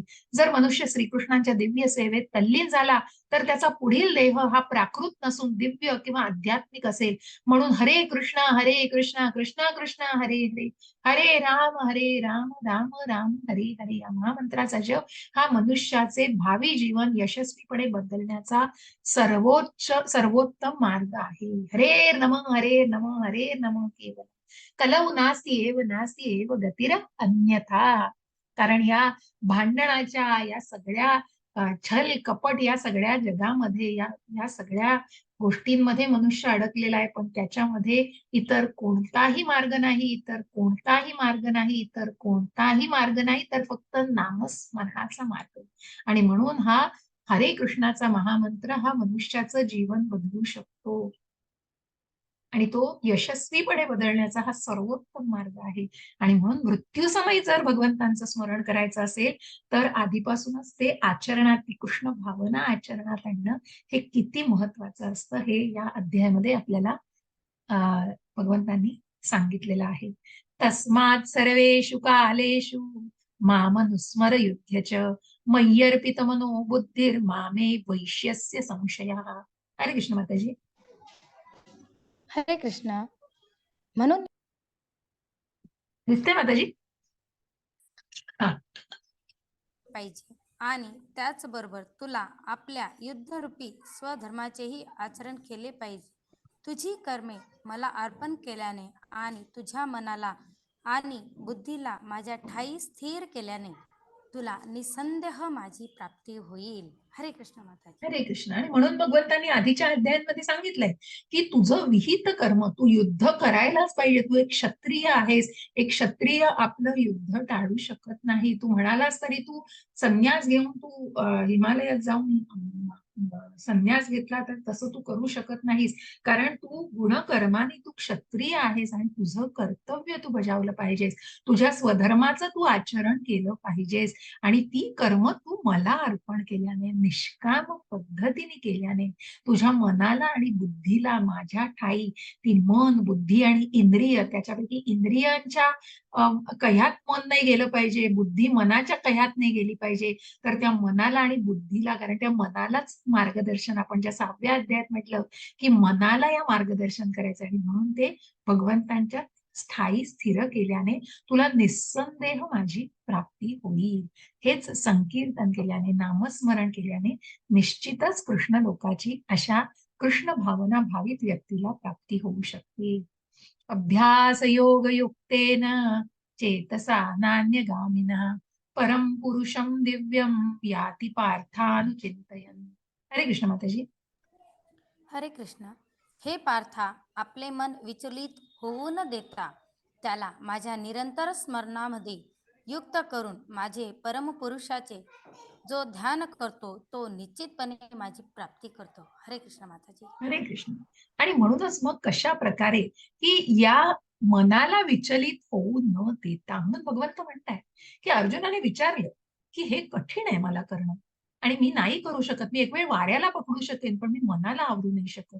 म्हणून भगवंत म्हणतायत की इथे तुला प्रयासाने, प्रयत्नाने आणि अभ्यासाने, कठीण आहे पण अशक्य नाही, तू ते निश्चित शक्य होऊ देशील. म्हणून या मनाला विचलित होऊ न देता त्याला माझ्या निरंतर स्मरणामध्ये युक्त करून जो परम पुरुषाचं ध्यान करतो तो निश्चितच प्राप्ती करू शकतो, भगवंतांच्या धामाची प्राप्ती करू शकतो. भक्त हे भगवंतांचे, त्यांच्या नारायण, कृष्ण, राम इत्यादी कोणत्याही रूपामध्ये हरे कृष्ण कीर्तनाद्वारे निरंतर स्मरण करू शकतो. भक्त कुठल्याही प्रकारे, मग अशा प्रकारे राम आणि कृष्ण, जसं कृष्ण म्हणजे काय, सगळ्यांना आकर्षणारे, आणि राम म्हणजे आनंद. आणि म्हणून हरे कृष्ण, ज्या राधेला आपण विनंती करतोय की या कृष्णाच्या भक्तीत आम्हाला ठेव, आणि म्हणून जिथे राम आणि कृष्ण वेगळे नाहीत हो, अशा अभ्यासामुळे त्याची शुद्धी होईल आणि आयुष्याच्या शेवटी त्याने केलेल्या निरंतर स्मरणामुळे त्याला भगवत धामाची प्राप्ती होईल. योगाभ्यास म्हणजे परमात्म्यावर ध्यान करणे होय. ज्या समाधीस्थ अवस्थेला आपण बघितलं, मग यम, नियम, आसन, प्राणायाम, ध्यान, धारणा, प्रत्याहार, ध्यान, धारणा आणि समाधी, अशा प्रकारे आपण जेव्हा बघितलं, ती समाधीस्थ अवस्था जी आहे ती भगवंतांशी जोडली गेलेली आहे. आणि म्हणून अशा अभ्यासामुळे त्याची शुद्धी होईल आणि आयुष्याच्या शेवटी त्याने केलेल्या निरंतर स्मरणामुळे त्याला भगवत नामाची प्राप्ती होईल. योगाभ्यास म्हणजे परमात्म्यावर ध्यान करणे, म्हणून या योगाभ्यासाला म्हटलेलं आहे परमात्म्यावर ध्यान करणे, कारण त्या समाधीस्थ अवस्थेला पोचणे म्हणजे भगवंतांशी जोडलं जाणे. आणि म्हणून चंचल असल्यामुळे मनाला बळेच श्रीकृष्ण चिंतनात युक्त करणे आवश्यक आहे. आपण फुलपाखरू व्हावे असे चिंतन करणाऱ्या सुरवंटाचे एक उदाहरण वारंवार दिले जाते. असे चिंतन केल्यामुळे त्याच जीवनात सुरवंटांचे रूपांतर फुलपाखरामध्ये होते. त्याचप्रमाणे जर आपण सदैव कृष्ण चिंतन केले तर निश्चितपणे आपल्याला आपल्या जीवनाच्या अंती श्रीकृष्णांच्या विग्रहाप्रमाणेच शरीर प्राप्त होईल. बघा, इतकं इतकं या कृष्ण भावनेचं महात्म्य आहे. ज्या सुरवंटाला, मग ते सुरवंट बघून कोणी म्हणेल का हो इतकं सुंदर ते फुलपाखरू असू शकतं, पण ते शक्य आहे कारण ते सुरवंट सुद्धा त्या चिंतनामध्ये फुलपाखराला धरतं. आणि म्हणून अशा प्रकारची ती उपमा दिलेली आहे. आणि म्हणूनच ज्या प्रकारे कृष्ण भावनेमध्ये जर आपण निरंतर राहिलो तर निश्चितच त्या विग्रहासारखंच शरीर आपल्यालाही प्राप्त होऊ शकेल, कारण मूळ आपण आध्यात्मिक आहोत हे विसरलं नाही पाहिजे. आणि म्हणून इथे या अध्यात्म मूळ स्वभावाला जाणण्यासाठी भगवंतांनी विशेष सांगितले. कविम पुराण मनुषासी सार, कविम पुराण मनुषासितार, मनोरणीयाम समनुस्मरेद्यः सर्वस्य धारारमचिन्त्य रूप मादित्य वर्णम तमसः परस्तात्. हरे कृष्ण माताजी. हरे कृष्ण माताजी. मनुष्याने पर मनुष्याने परमपुरुषाचे सर्वज्ञ, पुरातन, नियंता, अणुपेक्षाही सूक्ष्म सर्व गोष्टींचे पालन करता, सर्व भौतिक कल्पनांच्या अतीत असणारे, अचिंत्य आणि नित्य पुरुष या रूपांमध्ये ध्यान केले पाहिजे. परमपुरुष सूर्याप्रमाणे तेजस्वी आहेत. ते भौतिक प्रकृतीच्या पलीकडे अर्थात दिव्य आहेत. हरे कृष्ण. हरे कृष्ण. आणि म्हणूनच ज्या पराशक्तीला आपण बघितलं, मग आपण गुणातीत बघणार आहोत, पुरुषोत्तम योगामध्ये बघणार आहोत, कशा प्रकारे भगवंत हे त्याही पलीकडे आहेत. आणि ही जी शक्ती आहे ही कुठलाही प्रलय, कुठल्याही याचा परिणाम या भगवंतांच्या या धामाला होत नाही, या शक्तीला होत नाही. आणि म्हणूनच अशा प्रकारे या सगळ्याच्या पलीकडे भगवंत आहेत. आणि म्हणूनच अशी ही आध्यात्मिक शक्ती, भगवंतांची पराशक्तीबद्दल आपण जाणलेलं आहे. या श्लोकात भगवंतांच्या चिंतनाच्या पद्धतीचा उल्लेख करण्यात आलाय. सर्वात महत्वाची गोष्ट आहे की भगवंत हे निराकार शून्य नाहीत किंवा शून्य नाहीत. कोणत्याही निराकार अथवा शून्यावर मनुष्य ध्यान करू शकत नाही, कारण असं ध्यान करणे अतिशय कठीण असते. परंतु कृष्णचिंतन करण्याची पद्धत अत्यंत सुलभ आहे आणि वास्तविकपणे या पद्धतीचं वर्णन या ठिकाणी करण्यात आलेले आहे. सर्वप्रथम भगवंत हे पुरुष आहेत. आपण राम किंवा कृष्ण या परमपुरुषांचं चिंतन करतो. मनुष्य राम चिंतन करो अथवा कृष्ण चिंतन करो, ते कसे दिसतात याचे वर्णन भगवद्गीतेच्या या श्लोकामध्ये करण्यात आलेले आहे. भगवंत हे कवी आहेत, अर्थात हे ते भूत, वर्तमान आणि भविष्य सर्व काही जाणतात. ते आद्य पुराण पुरुष आहेत, कारण सर्व गोष्टींचं मूळ ते आहेत. बीज देणारे पिता भगवंत आहेत. सर्व गोष्टींचे जन्मदाताही तेच आहेत. तसेच सृष्टीचे परम नियंता आहेत आणि मानव समाजाचे पालनकर्ता आणि उपदेशक आहेत. ते सूक्ष्माहूनही सूक्ष्मतम आहेत. जीव हा केसाच्या आगराच्या दशसहस्रा इतका आहे. म्हणजे काय, तर हा जीवात्मा, हा आत्मा जो आहे, हा केसाच्या टोकाच्या एकाच 10,000 इतक्या भागा इतका आहे. परंतु भगवंतांची सूक्ष्मता इतकी अचिंत्य आहे की ती या अणूच्याही अंतरात प्रवेश करतात. आणि म्हणून आपल्याला आपल्याला पुढच्या अध्यायांमध्ये उल्लेख येणार आहे ज्याचा, की परमात्मा हे त्या ब्रह्मास्त्रांनी ज्याला धोका असतो, जो उत्तरेचा पुत्र आहे परीक्षित महाराज, त्यांना त्या गर्भाशयामध्ये सुद्धा त्यांचं रक्षण केलेलं आहे. इतकं सूक्ष्म आणि इतकं अचिंत्य रूप भगवंतांचं असू शकतं. आणि म्हणून भगवंत त्या अणूमध्येही प्रवेश करू शकतात. म्हणून त्यांना सूक्ष्माहूनही सूक्ष्म असं म्हटलं जातं. भगवंत या नात्याने ते अणूमध्ये प्रवेश करतात आणि अत्यंत सूक्ष्मतर वस्तूंच्या अंतरातही प्रवेश करून ते परमात्मा रूपाने त्या वस्तूंचं नियंत्रण करतात. ते जरी इतके सूक्ष्म असले तरीही ते सर्व व्यापी आहेत आणि सर्व गोष्टींचं ते पालन पोषण करीत आहेत. त्यांनीच सर्व ग्रहलोक धारण केले आहेत. बऱ्याच वेळा आपल्याला आश्चर्य वाटते की मोठे मोठे प्रचंड ग्रह आकाशात तरंगतात कसे हो. नाहीतर एखादी भलं मोठं कलिंगड घेतलं आणि ते टाकलं तर ते खाली पडणारच हो. परंतु एवढे मोठे बलाढ्य ग्रह, कारण त्याच्यामध्ये काय आलंय या ठिकाणी सांगण्यात आलंय की भगवंतांनी आपल्या अचिंत्य शक्तीद्वारे हे सर्व प्रचंड ग्रहलोक आणि मोठ्या मोठ्या आकाशगंगांना धारण केलेले आहे. या संदर्भात अचिंत्य हा शब्द अत्यंत महत्वपूर्ण आहे. परमेश्वराची शक्ती आपल्या कल्पनेच्या आणि विचार क्षेत्राच्याही पलीकडे आहे, म्हणून तिला अचिंत्य म्हटलेलं आहे. या मुद्द्यावर कोण वाद घालू शकेल. त्यांनी हे सर्व भौतिक जग व्यापले आहे आणि तरीही ते या जगताच्या पलीकडे आहेत. आध्यात्मिक जगताच्या तुलनेत अगदीच नगण्य असणाऱ्या या भौतिक जगताचेही आपल्याला आकलन होऊ शकणार नाही. तर या जगताच्या पलीकडे असणाऱ्या गोष्टींचं आपल्याला कसं आकलन होऊ शकेल. अचिंत्य म्हणजे जे भौतिक जगताच्या अतीत आहे, ज्याला आपला युक्तिवाद, तर्कशास्त्र, ज्ञान स्पर्शही करू शकत नाही आणि ते अतर्क्य आहे. म्हणूनच बुद्धिमानांनी निरर्थक वादविवाद आणि तर्क इत्यादींना टाळून भगवद्गीता, श्रीमद भागवत इत्यादींसारख्या शास्त्रांमधील उपदेशांचा स्वीकार केला पाहिजे. त्यामध्ये सांगितलेल्या तत्वांचं आचरण केलं पाहिजे. म्हणूनच त्यामुळेच मनुष्याला ज्ञानप्राप्ती होईल. कारण हे जे काही प्रत्येक गोष्ट दिली आहे त्या तर्कावरती स्वतःच्या त्या अल्प ज्ञानाने कुठल्याही प्रकारचं भाष्य करणं म्हणजे निरर्थक वेळ घालवणं त्याच्यात. कारण भगवद्गीता आणि भागवत जे काही सांगतायत ते मूळ ज्ञान आहे आणि ह्या ज्ञानाला जाणणं, आपल्या शास्त्रांना, वेदांना अभ्यासणं, म्हणून भगवद्गीता आणि भागवत याचं महत्व खूप आहे. ज्या भागवताला आपण आता प्राणचैतन्य प्रभूजीं करून ऐकतोय, असे हे 12 स्कंद आहेत आणि इतकं हे अगाध आणि इतकं हे सखोल ज्ञान आहे की इथे कुठेतरी स्वतःच्या बुद्धिमत्तेची कीव येईल हो, ज्यांनी जर काही टीका केली तर. आणि जर काही त्याच्यावर भाष्य केलं तर, आणि म्हणून ते तर्कशास्त्र आणि ज्ञान स्पर्शही करू शकणार नाही, इतकं ते अतर्क्य आहे, इतकं ते अचिंत्य आहे. आणि म्हणून भगवंतांचं ते रूप आणि भगवंतांना ते जाणणं हे आपल्या आकलन शक्तीच्या पलीकडे आहे, म्हणून याला अचिंत्य म्हटलेलं आहे. आणि म्हणूनच अशा प्रकारे भगवंतांचं हे रूप, भगवंतांच्या या रूपावरती कशा प्रकारे आपण नामस्मरण आणि आपण चिंतन केलं पाहिजे. आणि म्हणून इथे अर्च विग्रहाला बद्दल आपल्याला 12व्या अध्यायात सांगितलं जाणार आहे, ज्या प्राणप्रतिष्ठेविषयी आणि भगवंतांच्या मूर्तीचं जे स्वरूप आहे त्या कशा प्रकारे असतात याचं आपण तिथे थोडं ज्ञान घेणार आहोत. प्रयाण काले मनसाचलेन भक्त्या युक्तो योग बलेन चैव गुरुवोर्मध्ये प्राणमावेश्य सम्यक सतम परम पुरुषमुपैति दिव्यम. हरे कृष्ण. हरे कृष्ण माताजी. जो मनुष्य अंतकाळी दोन्ही भुवयांमध्ये प्राणवायूला स्थिर करतो आणि योग सामर्थ्याद्वारे अविचलित मनाने पूर्णपणे भक्तिभावित होऊन भगवत स्मरण करण्यामध्ये युक्त होतो, त्याला निश्चितच भगवंतांची प्राप्ती होते. हरे कृष्ण माताजी. आणि म्हणून इथे हरे कृष्ण, आणि म्हणून या संपूर्ण योगी कुणाला म्हटलंय, परिपूर्ण योगी, जो ज्ञानाने परिपूर्ण आहे आणि जो समाधीस्थ अवस्थेत, मग इथे जो आपल्या प्राणवायूला त्या भूमध्यामध्ये ज्यांनी पूर्णपणे नियंत्रित केलेले, म्हणजेच जो आपल्या मनावर, इंद्रियांवर आणि या सगळ्यावरती नियंत्रण मिळवू शकतो आहे, तो निश्चितचपणे भगवत धामाची प्राप्ती करू शकतो.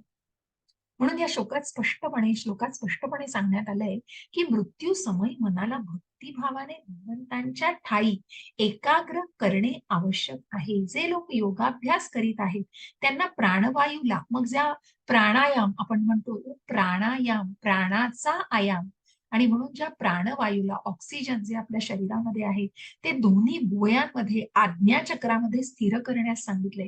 की ज्या योगाभ्यासाद्वारे, जो अष्टांग योग आपण बघतो, ज्यामध्ये आपण प्राणवायू, मग त्या प्राणवायूला कशा प्रकारे नियंत्रित करून मग अशा या आज्ञाचक्र, जे दोन भ्रूमध्यामध्ये जी आपण सगळी चक्र अभ्यासतो आपण, त्या चक्रांमध्ये आज्ञाचक्र हे दोन भुवयांच्या मध्ये आहे, आणि म्हणून त्याला स्थिर करणं तिथे अशा प्रकारे या योगीला हे साधलं जाऊ शकतो, त्या परिपूर्ण अशा. आणि म्हणून ज्या अशा या योग साधनेमार्फत ते साधलं जाऊ शकतं. या ठिकाणी षटचक्र योगाभ्यास सूचित करण्यात आले. 6 चक्र जी आहे, षटचक्र योगामध्ये 6 चक्रांवर ध्यान केंद्रित केले जाते. मग प्रत्येक चक्राचं एक स्थान आहे. विशुद्ध भक्त या प्रकारचा योगाभ्यास करीत नाही, परंतु सदैव कृष्ण भावनेमध्ये युक्त असल्यामुळे भगवंतांच्या कृपेने त्याला अंतकाळी भगवंतांचं स्मरण होते. 14व्या श्लोकात याचं वर्णन करण्यात आले आहे. म्हणून जो भगवत भक्तीमध्ये आहे त्याला या या या भ्रूमध्यामध्ये प्राणवायू सामावण्याची गरज नाही, कारण तो भगवंतांच्या भक्तीमध्ये आहे, आणि म्हणूनच त्याला अंतकाळी भगवंतांचं स्मरण होऊ शकतं. अशा प्रकारे विशुद्ध भक्ताला त्याची आवश्यकता पडत नाही. या श्लोकामधील योग बलेन हा शब्दाचा विशिष्ट प्रयोग महत्वपूर्ण आहे, कारण योगाभ्यासाशिवाय मग तो षटचक्र योग असो अथवा भक्ती योग असो, मनुष्याला अंतकाळी या दिव्य स्थितीची प्राप्ती होऊ शकत नाही. आणि म्हणूनच कोणालाही अचानकच मृत्यूसमयी भगवंतांचं स्मरण होऊ शकत नाही. मनुष्याने कोणत्या ना कोणत्या तरी योग पद्धतीचे, विशेष करून भक्ती योगाचं आचरण हे केलेच पाहिजे. मृत्यू समय योग, म्हणून हा योग म्हणजे कुठला योग, तर भक्ती योगाचा. म्हणून हा योगाभ्यास म्हणजे भक्तीच्या योगाचा अभ्यास. म्हणून या भक्ती योगाला आचरणात आणलं तर मृत्यू समय मनुष्याचं मन हे अत्यंत कुठल्याही प्रकारे विचलित होणार नाही. कारण ते काय असतं, मृत्यू समय मनुष्याचं मन हे अत्यंत विचलित असल्या कारणाने दिव्य स्तर प्राप्त करण्यासाठी आयुष्यभर त्याने योगाचा अभ्यास करणं आवश्यक आहे. म्हणून कोणत्या ना कोणत्या, की ज्या अष्टांग योगाचा जो शक्य नाहीये, म्हणून इथे भक्ती योगाचा, म्हणजे हा भक्ती योगाचा अभ्यास केल्याने निश्चितच जर त्याने आयुष्यभर या योगाचा अभ्यास केला तर मृत्यू समयी त्याला त्या कठीण प्रसंगी सुद्धा भगवंतांचं स्मरण होऊ शकेल, कारण भगवंत प्रत्यक्ष त्याची काळजी घेऊ शकतील. म्हणून भगवंत सांगतायत योगक्षेम वहाम्यहं, जसं 9व्या अध्यायात भगवंतांचं स्मरण केल्याने जिंदगी के साथ भी, म्हणजे त्याप्रमाणे पण आणि नंतरही भगवंत त्याची काळजी घेतात. हे आपल्याला दुसऱ्या एका अनुषंगाने जाणायचंय. पण आता सांगण्याचा उद्देश हा की भगवंत निश्चितच याची की जेव्हा आयुष्यभर स्मरण केलं जातं तेव्हा मृत्यू समयीही भगवंतांचं स्मरण केलं जातं. पण त्या योगाभ्यासाचं आचरण करणे, त्या योगाभ्यासाला त्याचा अभ्यास करणे, त्याचं चिंतन करणे हे महत्वाचं आहे. यदक्षरं वेदविदो वदन्ति विशन्ति यज्ञयतयो वीतरागः. सॉरी. यदक्षरं वेदविदो वदन्ति विशन्ति यद्यतयो वीतरागः. यदिच्छन्तो ब्रह्मचर्यं चरन्ति तत्ते पदं संग्रहेण प्रवीक्षे. हरे कृष्ण माताजी. हरे कृष्ण. जे ओंकाराचे उच्चारण करतात आणि जे संन्यासाश्रमी महर्षी आहेत ते ब्रह्म प्रवेश करतात. अशा सिद्धीची इच्छा करणारे ब्रह्मचर्य व्रताचे आचरण करतात. ज्या योगे मनुष्य मुक्त होईल त्या विधींचे संक्षिप्त वर्णन आता मी तुम्हाला सांगतो. हरे कृष्ण माताजी. हरे कृष्ण. आणि म्हणूनच इथे भगवंतांनी याचं वर्णन केलेलं आहे. भगवान श्रीकृष्णांनी अर्जुनाला षटचक्र योगाच्या अभ्यासाची शिफारस केली आहे. या योगाभ्यासाद्वारे योगाभ्यासामध्ये मनुष्याला दोन्ही भुवयांमध्ये प्राणवायूला स्थिर करता येतं. षटचक्र योगाचा अभ्यास करावा हे अर्जुनाला माहीत नसल्याचे गृहीत धरूनच भगवंत पुढील श्लोकामध्ये या योगाचं वर्णन करतात. भगवंत सांगतात की ब्रह्म जरी अद्वितीय असले तरी त्याला विविध अभिव्यक्ती आणि रूप असतात. विशेष करून निर्विशेषवादी लोकांसाठी ओंकार म्हणजेच ब्रह्म असते. या ठिकाणी श्रीकृष्ण निर्विशेष ब्रह्माचे ज्यामध्ये संन्यासाश्रमी ऋषी प्रवेश करतात त्याचं वर्णन करीत आहे. वैदिक संस्कृतीमध्ये विद्यार्थ्याला बालपणापासूनच ओंकाराचं उच्चारण आणि ब्रह्मचर्य व्रताचं पालन करीत आध्यात्मिक गुरु बरोबर राहून निर्विशेष ब्रह्माचं ज्ञान प्राप्त करण्यास शिकवले जाते. पूर्वीच्या काळी मग आपण जेव्हा मौंज विधी केला जातो आणि मग नंतर त्या मुलाला त्या प्रकारे 12व्या वर्षापासून किंवा त्याही आधी 8व्या वर्षी आणि मग गुरुकुलामध्ये धाडलं जातं आणि गुरूंकडून या सगळ्या विद्येचं विद्यार्जन केलं जातं. या प्रकारे विद्येचं अध्ययन केलं जातं. या प्रकारे त्याला ब्रह्माच्या 2 रूपांची अनुभूती होते. विद्यार्थ्याच्या आध्यात्मिक जीवनातील प्रगती करता असे प्रशिक्षण अत्यंत आवश्यक असते. परंतु सद्यस्थितीत असे ब्रह्मचारी जीवन मुळीच शक्य नाही. जगाची सामाजिक रचना इतकी बदलली आहे की विद्यार्थी जीवनाच्या प्रारंभापासूनच ब्रह्मचर्याचे पालन करणं अशक्य आहे. सर्व जगभर ज्ञानाचा विषय विविध क्षेत्रांकरता अनेक संस्था आहेत. परंतु विद्यार्थ्यांना ब्रह्मचर्य व्रताचे प्रशिक्षण देण्याकरता एकही मान्यताप्राप्त संस्था नाही. ब्रह्मचर्याचे पालन केल्याविना आध्यात्मिक जीवनामध्ये प्रगती करणे अत्यंत कठीण असते. म्हणून श्री चैतन्य महाप्रभूंनी उद्घोषित केले आहे की कलियुगासाठी भगवत साक्षात्काराचा शास्त्रसंमत मार्ग म्हणजे भगवान श्रीकृष्णाच्या पवित्र नामाचे हरे कृष्ण कृष्ण कृष्ण हरे हरे, हरे राम राम राम हरे हरे कीर्तन होय. आणि या कीर्तना व्यतिरिक्त कलियुगामध्ये भगवत प्राप्ती करण्यास इतर कोणताही मार्ग उपलब्ध नाही. पुन्हा तो श्लोक मी नक्कीच सांगू शकेन. म्हणून इथे भगवंतांनी सांगितलेलं आहे की कशा प्रकारे, जसं अर्जुनाने सांगितलं की मग त्या मनाला मी पकडू शकत नाही आणि हे द्वापार युगामधला अर्जुनही सांगतोय तसं अशा प्रकारे जगभर आता अशा कुठल्याही प्रकारे ब्रह्मचर्याचे पालन केल्याविना मग ह्या ब्रह्मचर्याचं पालन आयुष्यभर करून ते ज्ञान प्राप्त करणं हे कठीण आहे. आणि म्हणूनच या ओंकारावर, म्हणून मग आपण पुढे जाऊन 17व्या अध्यायातही जाऊ की ओंकाराला कसं अ उ म आणि मग अशा प्रकारे जे त्या गोष्टीला जे निर्विशेषवादी आहेत त्यांना काय वाटतंय की ओंकार म्हणजेच ब्रह्म असते आणि त्यावर ते केंद्रित करतायत. परंतु या सगळ्या गोष्टींच्या व्यतिरिक्त चैतन्य महाप्रभूंनी सांगितलेलं आहे की या सगळ्या गोष्टींचं पालन करण्याचीही गरज भासणार नाही. म्हणजे हे अशक्य आहे या सगळ्या बदलांमध्ये. आणि म्हणूनच इथे हरे कृष्णाचा महामंत्र म्हणून संकीर्तन, जसं आपण म्हणतो सत्ययुगामध्ये ध्यान, त्रेतायुगामध्ये अनेक यज्ञ याग आणि द्वापार युगामध्ये अर्चना, भगवंतांचं वंदन आणि त्यांची पूजा अर्चा या सगळ्याचं जसं यज्ञ मानलेला आहे तसा कलियुगाचा यज्ञ काय आहे तर नामस्मरण. आणि म्हणून या नामस्मरणाने भगवत प्राप्ती निश्चितच होऊ शकते. आणि म्हणूनच ब्रह्मचर्य व्रताचं की कशा प्रकारे हे जर शक्य नसेल तर म्हणून अशा गोष्टीचं वर्णन की ज्या योगे मनुष्य मुक्त होईल. आणि म्हणून इथे या भक्ती योगाचं महत्व दिलेलं आहे. या भक्तीच्या मार्गावरून भगवान मनुष्याला निश्चितच मुक्ती प्राप्त होऊ शकते. आणि म्हणूनच कशा प्रकारे या सगळ्याचं संक्षिप्त वर्णन भगवंतांनी इथे केलेलं आहे.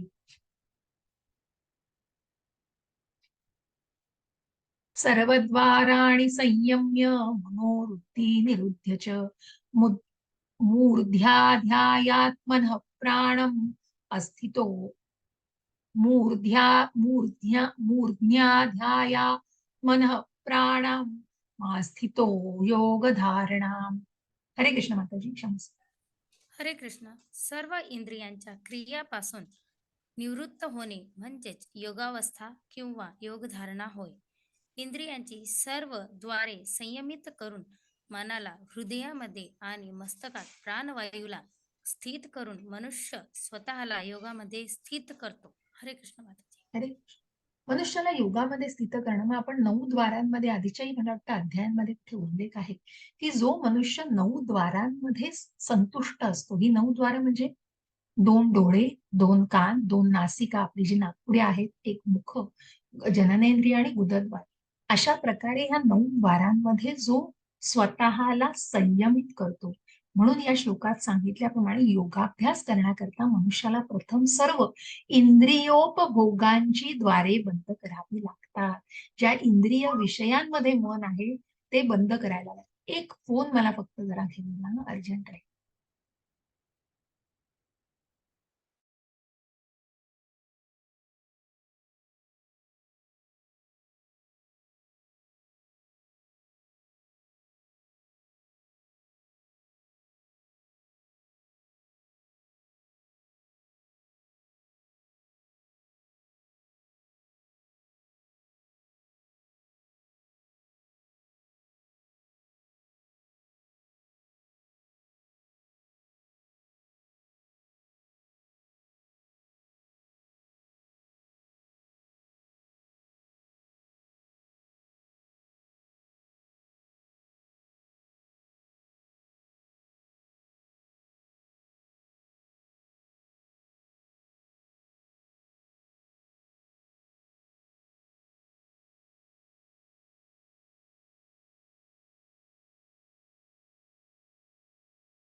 आणि म्हणूनच मग हा अभ्यास म्हणजेच प्रत्याहार, अर्थात इंद्रिय विषयांपासून इंद्रियांना परावृत्त करणे होय. नेत्र, कर्ण, नासिका, जिव्हा, स्पर्श ही आपली ज्ञानेंद्रिय आहे. ती पूर्णपणे संयमित केली पाहिजे आणि त्यांना इंद्रिय भोगामध्ये युक्त होऊ देता कामा नये. या प्रकारे मन अंतर्यामी परमात्म्यावर एकाग्र होते आणि प्राणाचे मस्तकांपर्यंत ऊर्ध्वारोहण होते. 6व्या अध्यायामध्ये या पद्धतीचे विस्तृत विश्लेषण, ज्या अष्टांग योगामध्ये आपण याचं विश्लेषण जाणलंय की प्राणायाम, प्रत्याहार, ध्यान, धारणा, समाधी. आणि म्हणून कशा प्रकारे आपण या प्राणवायूला मग संयमित करून आणि त्याला जसं नियंत्रित करून आपण त्याप्रमाणे मन इंद्रियांना सुद्धा संयमित करू शकतो, अशा प्रकारे आपण त्याचं विश्लेषण ऐकलंय. तथापि पूर्वी सांगितल्याप्रमाणे ही पद्धती या युगामध्ये व्यवहार्य नाही, कारण हे शक्य नाही. सहज आणि सर्वोत्तम पद्धती म्हणजे कृष्ण भावना आहे. जर मनुष्याने सदैव भक्तीद्वारे आपलं मन श्रीकृष्णावर एकाग्र केलं तर त्याला समाधीस्थ होणं अत्यंत सुलभ आहे. म्हणजे त्या समाधीस्थ अवस्थेत पोहोचणं म्हणजेच कृष्ण भावना भावनी. म्हणून त्या कृष्ण भावनेमध्ये निश्चितच हे शक्य आहे.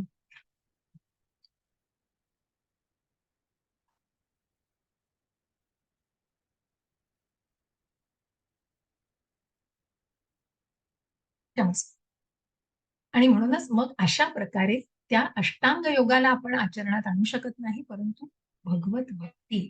आणि म्हणून या भक्तीच्या मार्गाने आपण निश्चितच ती समाधीस्थ अवस्था जशी आपल्याला भगवंतांशी जोडली जाते त्याचप्रमाणे आपण कृष्ण भावनेमध्ये भगवंतांशी जोडले जाऊ शकतो.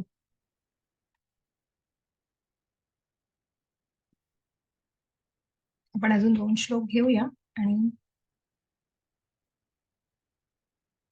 28 श्लोक आहेत पुढच्या अध्यायामध्ये. पुढच्या वर्गामध्ये 14 श्लोक घेऊ.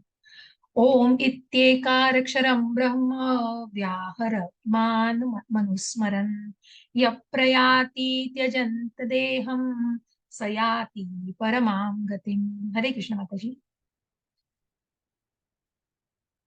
हरे कृष्ण माताजी. योगाभ्यासामध्ये स्थिर झाल्यावर परमपवित्र ओंकाराचे उच्चारण करीत जर कोणी भगवंतांचे स्मरण केले आणि आपल्या देहाचा त्याग केला तर त्याला निश्चितच आध्यात्मिक लोकांची प्राप्ती होते. हरे कृष्ण माताजी. हरे कृष्ण. मग पुढे आपल्याला 17व्या अध्यायामध्ये ओंकाराचं खूप सुंदर महत्व दिलंय. ओम तत्सत सांगितलंय, की जिथे आपण कुठलाही यज्ञ करताना ओम तत्सत म्हणतो, पण त्याच्यामध्ये ओंकाराचं खूप सुंदर असं अ, अ, वर्णन केलेलं आहे आणि म्हणून या ओंकाराचं इथेही आपण महत्व जाणतो. या ठिकाणी स्पष्टपणे सांगण्यात आलंय, की ओंकार, ब्रह्म आणि भगवान श्रीकृष्ण यांच्यामध्ये मुळीच भेद नाही. आणि म्हणूनच या कुठल्याही गोष्टी कृष्णापासून वेगळ्या नाही. म्हणून अ, उ, म याच्यामध्ये पण सुंदर कृष्ण, राधा आणि मकार म्हणजे जीव यांची संलग्नता दाखवली आहे 17व्या अध्यायामध्ये. आणि म्हणूनच कृष्ण हा त्या ब्रह्म आणि त्या ओंकार ध्वनीपासून वेगळा नाही. श्रीकृष्णांचा निर्विशेष ध्वनी म्हणजे ओंकार होय. परंतु हरेकृष्ण ध्वनीमध्ये ओंकाराचाही समावेश असतोच. या युगासाठी हरेकृष्ण मंत्राचं कीर्तन स्पष्टपणे संमत करण्यात आलं आहे. म्हणून मनुष्याने अंतकाळी हरे कृष्ण कृष्ण कृष्ण हरे हरे, हरे राम राम राम हरे हरे या महामंत्राचं स्मरण करीत आपल्या देहाचा त्याग केला तर आपल्या अभ्यास पद्धतीनुसार निश्चितपणे आध्यात्मिक लोकाची प्राप्ती त्याला होऊ शकते, त्याला होते. आध्यात्मिक लोकांची त्याला प्राप्ती होते. कृष्ण भक्त, कृष्ण लोक, गोलोक वृंदावनामध्ये प्रवेश करतात. साकारवादी व्यक्तींसाठी सुद्धा आध्यात्मिक जगतात वैकुंठ लोक नामक असंख्य लोक असतात आणि निर्विशेषवादी लोक ब्रह्मज्योतीमध्येच राहतात. मग जो परमात्मा आहे तो वैकुंठामध्ये आहे आणि म्हणूनच आपण जेव्हा म्हणतो की सर्वात उच्च जे आहे ते गोलोक वृंदावन आहे. आणि म्हणून इथे या श्लोकामध्ये वर्णन केलेलं आहे की ओंकार भगवान आणि श्रीकृष्ण ब्रह्म याच्यामध्ये कुठलाही फरक नाहीये. आणि म्हणूनच इथे या महामंत्राला त्याप्रमाणे संमत केलेलं आहे. आणि त्याचप्रमाणे या महामंत्राचा जप करून गोलोक धामाची प्राप्ती होऊ शकते. पण साकारवादी व्यक्ती सुद्धा म्हणजे साकारवादी व्यक्ती आहेत, निराकारवादी आणि साकारवादी. मग ज्या भगवान रूपाला जाणतायत त्या वैकुंठ नामक मग असंख्य लोक जे असतात की वैकुंठ वासाला सुद्धा ते जाऊ शकतात. आणि जे भगवंतांच्या अस्तित्वालाच मानत नाहीत, जे फक्त भगवंतांपासूनची एक एक जी ब्रह्म जे त्यांचं चैतन्य आहे, एक शक्ती म्हणून मानतायत, ते भगवंतांच्या ब्रह्मज्योतीमध्येच राहतात. अशा प्रकारे या स्तरांवरती त्यांची उन्नती दाखवली आहे. जे भगवान रूपाशी निगडीत आहेत, ज्या भगवान रूपाशी श्रीकृष्ण या मनमोहक अशा श्यामसुंदर रूपाशी जे निगडीत आहेत त्यांना गोलोक धामाची आहे. म्हणून ते कृष्ण भावनेमध्ये जे असतात ते कृष्ण भक्त कृष्ण लोकामध्येच त्या गोलोक वृंदावनामध्येच प्रवेश करतात, ज्यांनी त्या श्रीकृष्णांना भगवान म्हणून पूर्णपणे जाणलेलं असतं. आणि म्हणून असे कृष्ण भक्त त्या गोलोक धामामध्ये प्रवेश करतात, असं हे वर्णन केलेलं आहे. अनन्यचेताः सततं यो मां स्मरति नित्यशः तस्याहं सुलभः पार्थ नित्ययुक्तस्य योगिनः. हरे कृष्ण माताजी. हरे कृष्ण. हे पार्था, जो अनन्य भावाने विचलित न होता सतत माझे स्मरण करतो त्याला प्राप्त होण्यास मी सुलभ असतो, कारण तो निरंतर भक्ती योगात रममान झालेला असतो. हरे कृष्ण माताजी. हरे कृष्ण. आणि म्हणूनच इथे आपण म्हणतोय की हठयोग, कर्मयोग, ज्ञानयोग, हठयोग या निरनिराळ्या मोक्ष प्राप्तीच्या निरनिराळ्या योग पद्धतींचं आपण बघितलं की अशा प्रकारे वर्णन करण्यात आलेलं आहे. या योग पद्धतींमध्ये काही प्रमाणात भक्तीचा समावेश असतो, परंतु या श्लोकामध्ये विशेष करून म्हणून या श्लोकाचं वर्णन करताना इथे विशेष करून विशुद्ध भक्ती योगाचा ज्ञान, कर्म आणि हठ यांच्या मिश्रणारहित उल्लेख करण्यात आला आहे. अनन्य चेता या शब्दावरून दर्शवल्याप्रमाणे भक्ताला श्रीकृष्णांव्यतिरिक्त इतर कशाचीही अभिलाषा नसते. म्हणून इथे कुठल्याही इतर योगाचा नाही तर फक्त भक्ती योगाचा उल्लेख आहे. म्हणून या कुठल्याही इतर योगाचा इथे या अनन्य चेता कारण त्याला श्रीकृष्णाशिवाय दुसरं काहीही दिसत नसतं, काहीही स्मरत नसतं. आणि म्हणूनच त्याला कुठलीही अभिलाषा नसते, त्याला स्वर्गलोकाप्रत उन्नत होण्याची इच्छाही नसते. तसेच ब्रह्मज्योतीमध्ये विलीन होण्याची किंवा भौतिक जंजाळामधून मोक्ष प्राप्ती करण्याचीही इच्छा नसते. विशुद्ध भक्ताला कशाचीही अभिलाषा नसते. म्हणून जो भक्त असतो ना त्याला इवन लिबरेशनची, त्याला कुठल्याही मुक्तीची सुद्धा अभिलाषा नसते. तो फक्त भगवंतांच्या सेवेमध्येच तो व्यग्र असतो, समरस झालेला असतो. चैतन्य चरितामृतात शुद्ध भक्ताला निष्काम म्हटले आहे, अर्थात त्याला स्वार्थ तृप्तीचीही इच्छा नसते. परिपूर्ण शांती केवळ त्यालाच प्राप्त होते आणि जे स्वार्थ हेतूने प्रेरित झालेले असतात त्यांना शांती कधीच प्राप्त होत नाही. ज्ञानयोगी, कर्मयोगी किंवा हठयोगीला थोड्याफार प्रमाणात स्वार्थ असतो, परंतु शुद्ध भक्ताची भगवंतांना संतुष्ट करण्याव्यतिरिक्त इतर काहीच अभिलाषा नसते. म्हणून भगवंत सांगतात की ज्यांची माझ्यावर अनन्य भक्ती, मग या अनन्य भक्तीला आपण भक्ती मार्गामध्ये अजून 12व्या अध्यायामध्ये सगळ्या भक्तीचे जे मार्ग आपण जाणणार आहोत त्याच्यात ही अनन्य भक्ती काय आहे, की तुझं मन आणि बुद्धी माझ्यावर केंद्रित कर. अनन्य भक्ती ज्यांना आहे त्यांना सहजपणे भगवत प्राप्ती होते. मग त्याचंच वर्णन आपण हे पुढे केलेलं आहे. विशुद्ध भक्ताचा विशेष गुण म्हणजे तो विचलित न होता आणि देश काल परिस्थितीचा विचार न करता सदैव श्रीकृष्णांचं स्मरण करीत असतो. त्याला त्याच्या भगवत स्मरणामध्ये कोणतीच विघ्ने येत नाहीत.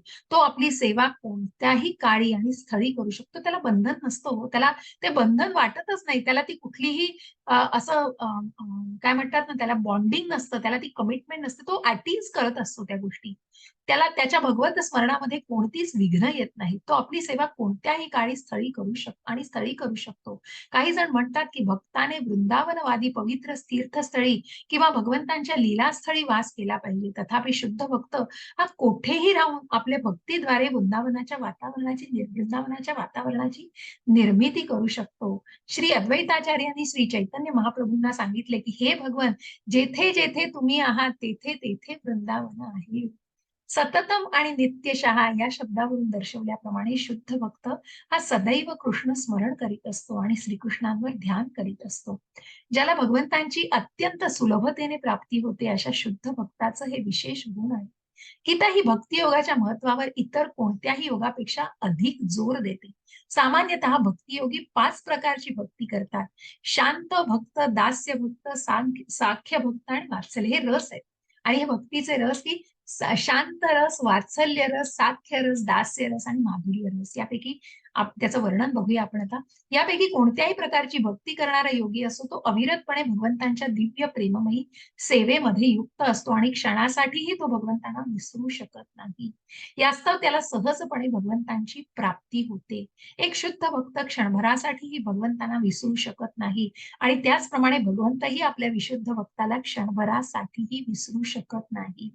हरे कृष्ण कृष्ण कृष्ण हरे हरे, हरे राम राम राम हरे हरे या महामंत्राच्या कीर्तनाचा कृष्ण भावनामृत पद्धतीचे हे मोठे वर्णनच आहे.